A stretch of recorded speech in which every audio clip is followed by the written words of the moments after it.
Eu tô abrindo essa live porque eu venho pensando num tema que eu queria refletir um pouco a respeito e que eu tenho conversado com alguns amigos, que é a respeito dos atletas nas Olimpíadas. E eu tenho pensado bastante nisso porque eu fui almoçar com um amigo meu há umas 2 semanas atrás, e aí a gente ficou trocando uma ideia sobre as coisas da vida, né? Sobre o rugby, né? Eu conheci ele através do rugby, ele trabalhou com gestão, trabalhou com essa parte técnica e tal. E aí a gente ficou conversando sobre a competição das Olimpíadas que ia aparecer, né, naquele contexto. E aí, trocando essa ideia, a gente também começou a refletir um pouco a respeito de uma coisa que eu fiquei pensando nesses últimos dias, que é justamente o fato de que é muito difícil ser atleta no Brasil, sabe? É muito difícil você conseguir os estímulos para poder praticar esse esporte. E isso parece tipo uma obviedade, né? A questão é que não deveria ser uma obviedade. E eu penso nisso, sobretudo porque há uma lógica de competitividade difundida socialmente, assim, difundida no geral, que cria, de uma certa maneira, uma ideia natural de que você precisa se fuder pra caralho pra poder se tornar um competidor de alto nível ou qualquer coisa assim, né? Então, tipo, a gente vê essas histórias, pô, de superação, né? O cara treinava arremessando peso num terreno baldio, o outro socava a palmeira. Então, tipo, é um negócio bizarro, assim. É um negócio bizarro. Porque reflete muito também da própria maneira de como o esporte, dentro do contexto social que a gente vive, ele não é pensado para ser uma ferramenta social de desenvolvimento, assim, né? De desenvolvimento pleno. Ele é feito dentro dessa ótica de competitividade, né? De meritocracia hard, né? E é foda, porque, ó, isso não anula de maneira nenhuma qualquer feito de qualquer um dos atletas. Porque, mano, é isso. É muito foda, velho. É muito foda você ver o cara sendo o primeiro não europeu ou não asiático chegar numa fase final de tênis de mesa. É muito foda. É muito foda. É muito foda.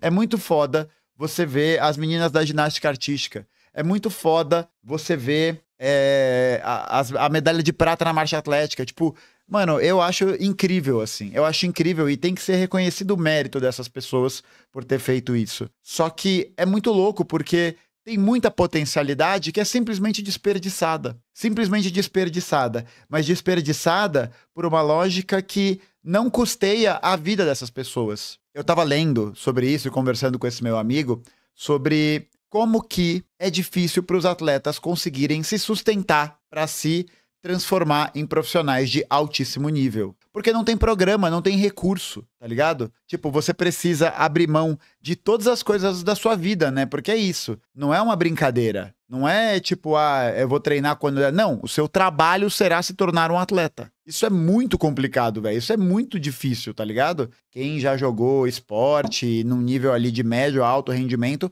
sabe como isso é demandante, sabe? E a galera, mano, se vira nos 30 pra poder jogar, né? Eu falo, tipo, por experiência de conhecer uma galera do rugby que, porra, pesadíssimo, né? A galera trabalhava pra caralho, depois treinava pra cacete, assim, porra, foda, né? Um negócio que você fala que é isso, né?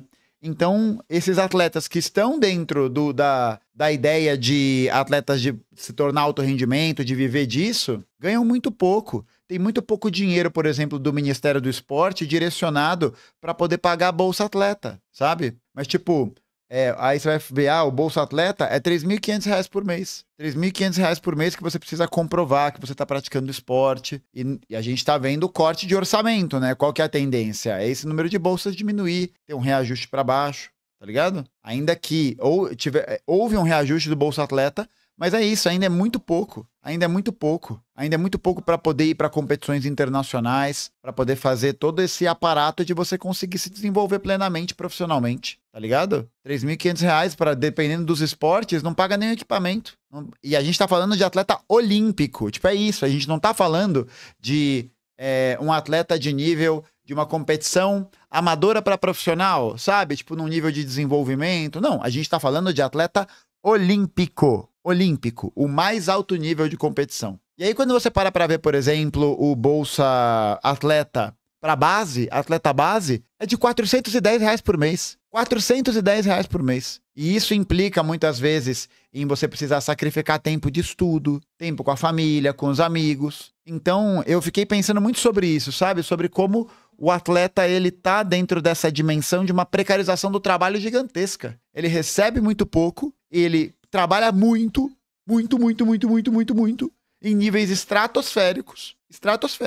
E ele pode nem conseguir sobreviver dessa profissão, sabe? Eu acho muito interessante, assim, de ver como esse tema do esporte ele tem uma intersecção muito profunda com a própria maneira de como o capitalismo está desenvolvido. Porque o capitalismo, na forma de como a gente está...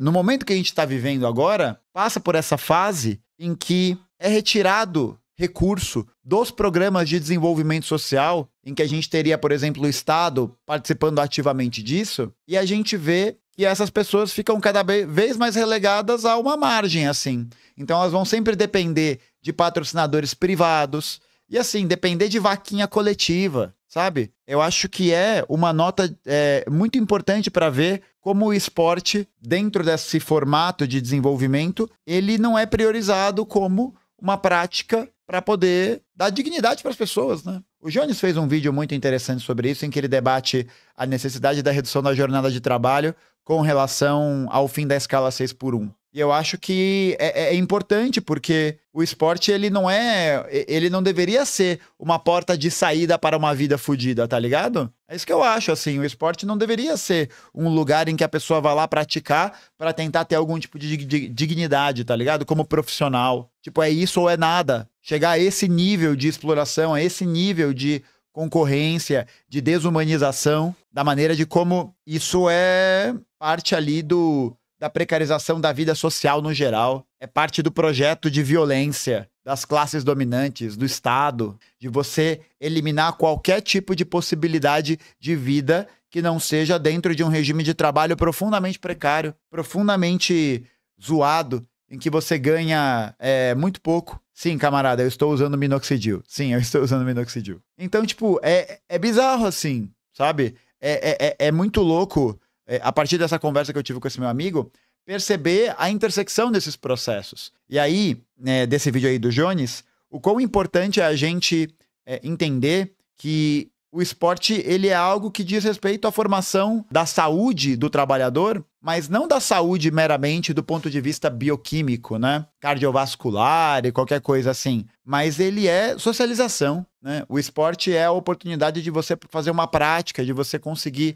estar com pessoas, de você conseguir construir uma comunidade, tá ligado? E a partir dessa visão, você conseguir construir uma comunidade sólida em torno daquilo, e que você tem a continuidade dessa competitividade, tá ligado? Mas uma competitividade que é pautada por outros princípios, que é pautada por outros ideais. É uma competitividade que não visa te colocar em um lugar de sobrevivência superior ao outro. Porque o esporte, dentro da estrutura capitalista, ele é muito visado assim, né? Ele é um lugar de superioridade em relação a todas as outras pessoas. A todas as outras pessoas. Que você vai ter esse destaque, né? Que você vai ter esse lugar ao sol. E que é claro, que todo mundo que participa, né? Quer chegar do mais alto nível. Só que é isso, essa ideologia da meritocracia, essa ideologia de uma meritocracia que visa essa competitividade, né? Mas não a retirada do mérito do cara ou da mina que chegou lá, tá ligado? Não isso. Mas a propagação e o cultivo desse ideal de vitória individual. Um ideal de vitória que é profundamente individualista. Que olha para os outros processos e fala, não, eu sou melhor, eu sou mais legal, eu sou fudidão, né? Tipo, vídeo aí, por exemplo, acho que o caso mais emblemático desse processo que é o próprio Neymar, né, pô? Gênio da bola. Pô, gênio da bola. Sobre isso não há o que dizer do Neymar, pô. Não tem o que ser dito. O cara é bom. E o que isso significa, né? E daí? E daí que o cara é bom, tá ligado? E daí, sabe? Então, tipo, eu fico pensando, né? E para até fazer uma comparação, o quanto a experiência do esporte em outros países, em outros lugares, teve um caráter diferente, que é fazer a contraposição e pensar no esporte na experiência socialista. Tava lendo sobre isso, que Cuba tá levando esse ano a menor delegação em 60 anos. 63 atletas estão indo competir nas Olimpíadas por Cuba. E Cuba é o 18º país do quadro geral de medalhas internacional. Cuba é o melhor país da América Latina no quadro geral de medalhas. É o melhor país. Tá na frente da Espanha, tá na frente... A Espanha não fica na América Latina, obviamente, né? Antes que alguém fale, não... mas eu lembrei disso. Tá na frente da Espanha, tá na frente do Brasil, tá na frente da Argentina, tá na frente de todos os outros. Todos os outros. A Cuba ficou conhecido por ter atletas muito fodas no judô, atletas muito fodas no boxe, atletas muito fodas no vôlei, em várias modalidades. Várias modalidades. Aí você se pergunta, o que explica isso, né? O que explica que uma ilha que tem um processo de embargamento gigantesco conseguiu desenvolver uma estrutura esportiva que permita com que esses atletas compitam no mais alto nível. Além, é claro, do trabalho deles, né, individual. Mas se você percebe que tem uma continuidade desse processo e teve o crescimento do acúmulo de medalhas que Cuba teve a partir da participação delas nas Olimpíadas de 72. 72 ou 76, mas eu acho que é 72. Ela boicotou a de 84, então eu acho que é 72. E aí você percebe, né, o quanto o esporte, dentro desse contexto, tem um significado político, tem um significado da construção de uma experiência política, né, de uma experiência de defesa de um processo que diz respeito à coletividade, que diz respeito à maneira de como os revolucionários atuaram na construção de uma sociedade que possa atender aos interesses dos trabalhadores, dos camponeses, dessas pessoas que estão aí nesse lugar sendo explorados, sendo subjugados, sendo subalternizados pelas classes dominantes. E você vai pegar a história dos atletas brasileiros que estão aí nas Olimpíadas. A grande maioria deles vem de onde? A grande maioria deles vem muitas vezes desses estratos, desses lugares. Só que eles precisam ralar pra caralho, muito, em níveis estratosféricos, e um monte fica pelo caminho. É claro que nem todo mundo vai conseguir competir na Olimpíada. Isso é óbvio. Mas a gente percebe que o abismo entre o alto nível comercial, profissional e os outros esportes que não têm essa visibilidade é gigantesco. É um abismo gigantesco. Se você pratica algum esporte que não seja hegemônico ou não esteja num alto nível de competitividade, e ainda assim, né, mesmo no alto nível de competitividade, é muito difícil. É muito difícil. Os atletas tiram dinheiro do bolso, os atletas se viram nos 30 para conseguir jogar, manter os clubes, se inscrever em campeonato, em tudo isso. E aí você pega uma outra experiência, por exemplo, que foi a experiência do esporte na União Soviética, e percebe que a maneira de como o esporte vai ser visto como um processo educacional, né, como um processo ali de inserção da sociedade, ou como um processo ali pensado nessa dinâmica geral, né, no atendimento dos interesses da classe trabalhadora, vai fazer com que a União Soviética seja, na realidade, a maior vencedora da história das Olimpíadas. A União Soviética é o país que se saiu melhor nas Olimpíadas em que participou, porque os Estados Unidos, se não me engano, participaram de 20 edições, mais ou menos isso. Participaram de 20 edições das Olimpíadas. A União Soviética participou de 8. Em 8 edições, menos da metade do que os Estados Unidos participaram, a União Soviética conseguiu, se eu não me engano, a metade do número de medalhas de ouro. A metade do número de medalhas de ouro. A gente tem, até hoje, o feito da Nadia Comaneci na ginástica artística, que tirou o único 10 da história, e que hoje não é mais possível porque mudou o regulamento, romena, do projeto socialista. Então, a gente vê outros casos, né, de atletas que tinham altíssimos, times fudidos, velho, times bons pra cacete. O que explica isso? Os soviéticos são naturalmente bons de bola? Eles têm a malemolência? Eles tinham a malemolência? Não, porra.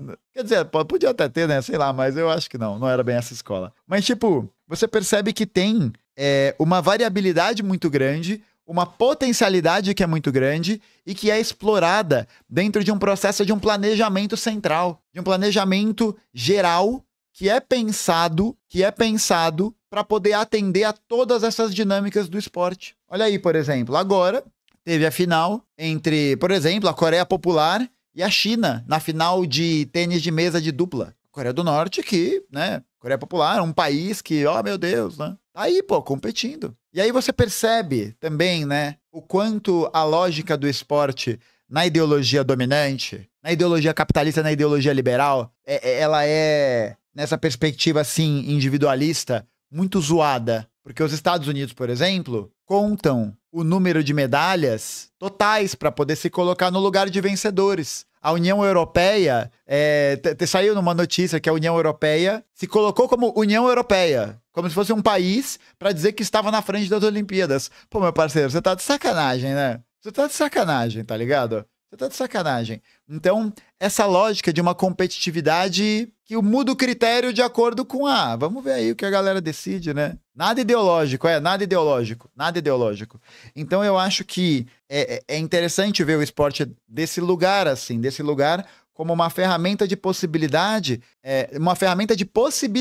de construção de uma identificação geral. Olha como a gente está emocionado vendo as Olimpíadas, olha como a gente está feliz acompanhando os jogos, tenso, nervoso, porque isso tem um significado social, porque isso é produção de uma experiência histórica que a gente compartilha em algum sentido, que a gente compartilha com, sei lá, né, esse orgulho, tá ligado? Essa vontade de ver uma pessoa, de ver um projeto ganhar, velho, de ver a pessoa ali se sagrar vencedora, pô, é emocionante. É emocionante, é emocionante. Só que aí a maneira de como o esporte é pensado e articulado no capitalismo brasileiro vai fazer com que, inclusive, o Brasil tenha muita potencialidade que é desperdiçada, jogada no ralo, e isso mantém o Brasil como essa subpotência do esporte. Uma subpotência do esporte, né? Num projeto até de dominação, assim, de dominação internacional, de subserviência, de tipo, caralho, a gente tem que celebrar muito essas lindas histórias de superação, porque a gente é muito fodido. E aí a gente fica sempre nessa parada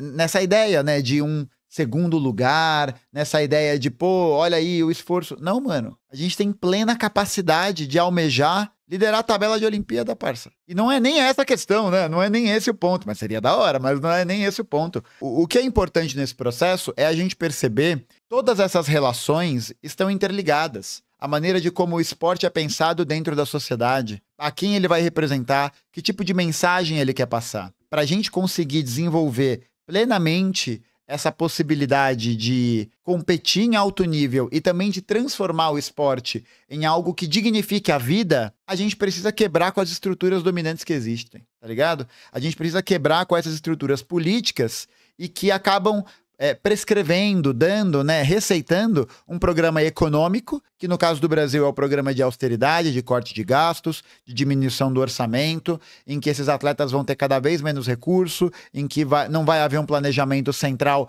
para poder pensar nas necessidades gerais e não só nos ganhos de curto prazo. Tanto quanto também o que a ideologia dominante faz é receitar um programa ideológico que fala muito de vitória individualista, que fala muito de as histórias de superação como exemplo, como grandes exemplos, para falar, você também pode. Meio que vender esse sonho de maneira muito cínica. Não é que uma pessoa não vá conseguir, mas você não pode pegar alguma coisa que está acontecendo dentro de uma particularidade e utilizar ela como um pretexto para explicar tudo. Você não pode fazer isso. Você não pode fazer isso porque cada situação e cada circunstância é diferente. Ela é diferente. Então, o Brasil, ele tem essa potencialidade olímpica gigantesca. Só que, para ela ser alcançada, é preciso que a gente readeque quais são os interesses que estão conduzindo e organizando a maneira de como o esporte é pensado e planejado no Brasil. E tudo isso tem a ver também com políticas de diminuição da jornada de trabalho, para que as pessoas tenham tempo hábil,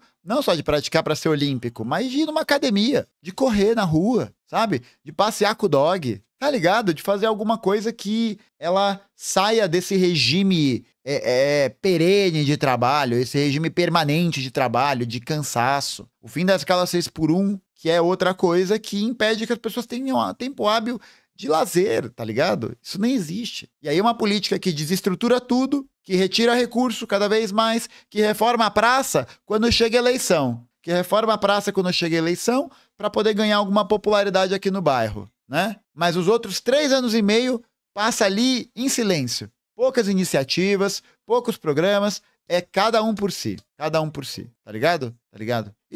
E acho que é de a gente reivindicar isso. né? Admirar tudo isso que os atletas brasileiros construíram. Mano, é isso.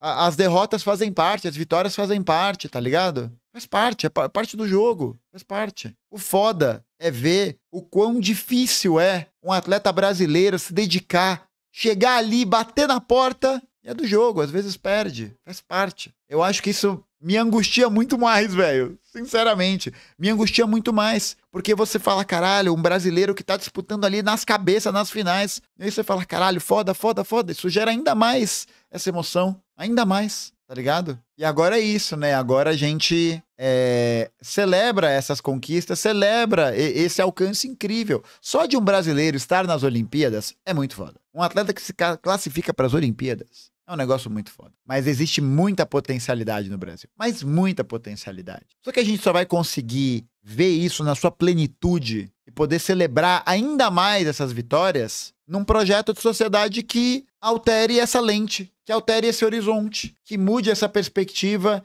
em que os atletas são explorados. Porque no final das contas é isso, né? Eles nada mais são do que isso. Estão ali nesse processo de exploração. Para gerar capital para patrocinador, né? Para gerar aquela bondadezinha momentânea, né? Aquela consciência social que agrada a ideologia dominante. Enfim, acho que é isso. Não tem como pensar um esporte brasileiro sem pensar uma política de esporte brasileiro que consiga estruturar e consiga garantir as condições para o funcionamento e o usufruto da classe trabalhadora. É isso, né? É isso. É mais uma das etapas que a gente precisa avançar.